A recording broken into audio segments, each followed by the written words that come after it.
નમસ્કાર, વંદે માતરમ. હું હિના ગોહિલ શ્રી વશિષ્ઠ વિદ્યાલયમાં ધોરણ 2માં ગણિત વિષયમાં અભ્યાસ કરાવું છું.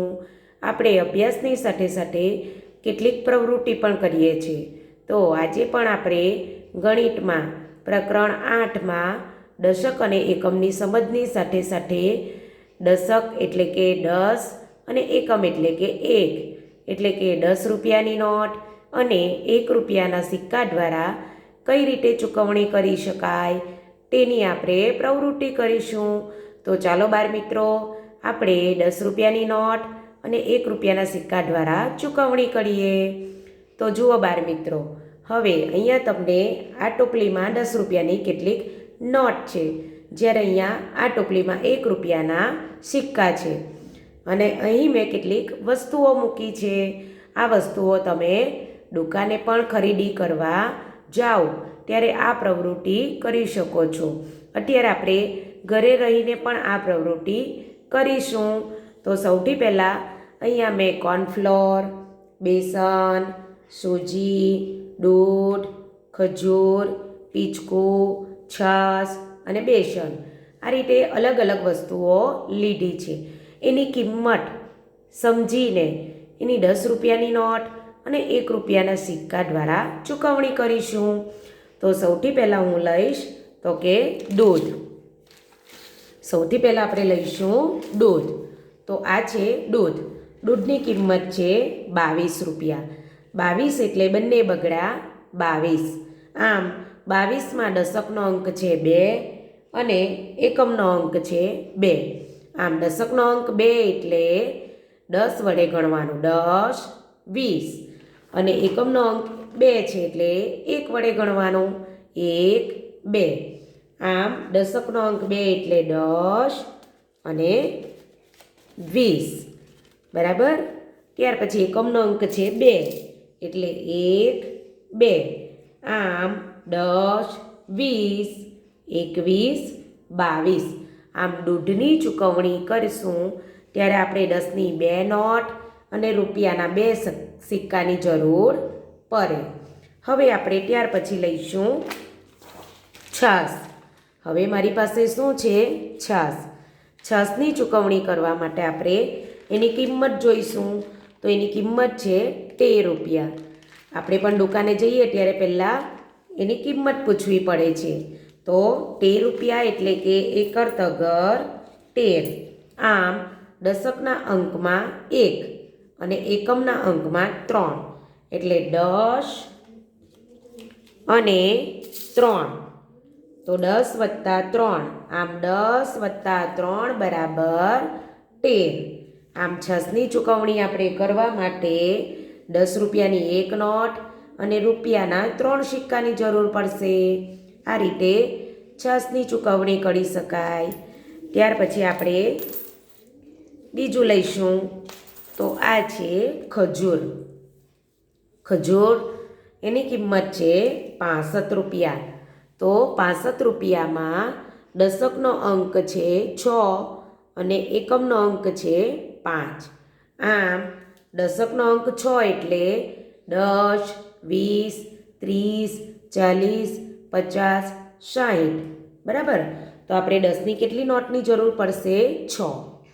10, 20, 30, 40, 50 અને 60.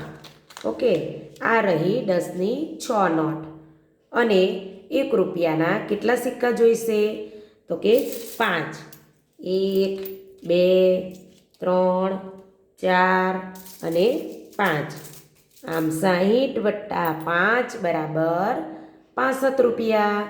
તો આ રીતે આપણે ખજૂરની ચૂકવણી કરી શકીએ. હવે બાળ મિત્રો, આગળ આપણે જોઈએ તો મારી પાસે છે કોર્નફ્લોર. કોર્નફ્લોર એટલે એક પ્રકારનો લોટ છે. તો એ મકાઈનો લોટ હોય છે. એની કિંમત છે 15 રૂપિયા. બરાબર. 15 રૂપિયા એટલે એકર પાંચર 15. આમ દશકનો અંક છે 1, એકમનો અંક છે 5. આમ દશકનો અંક 1 એટલે 10ની 1 નોટ અને એકમનો અંક 5 એટલે રૂપિયાના કેટલા સિક્કા ચૂકવશું? 5. 1 2 3 4 5. આમ કોર્નફ્લોરની કિંમત ચૂકવવા માટે આપણે 10ની 1 નોટ અને રૂપિયાના 5 સિક્કાની જરૂર પડે. ત્યાર પછી આપણે જોઈશું તો કે સૂજી. સૂજી એટલે કે રવો. તો એની કિંમત છે 49 રૂપિયા. 49 રૂપિયા એટલે ચોગર નવર 49. તો ચોગર નવર 49માં દશકનો અંક છે 4 અને એકમનો અંક છે 9. આમ 4 એટલે 10ની 4 નોટ. 10 20 30 અને 40. આમ 10ની 4 નોટ એટલે 40 અને એકમનો અંક છે 9. એટલે રૂપિયાના કેટલા સિક્કાની જરૂર પડશે આપણે?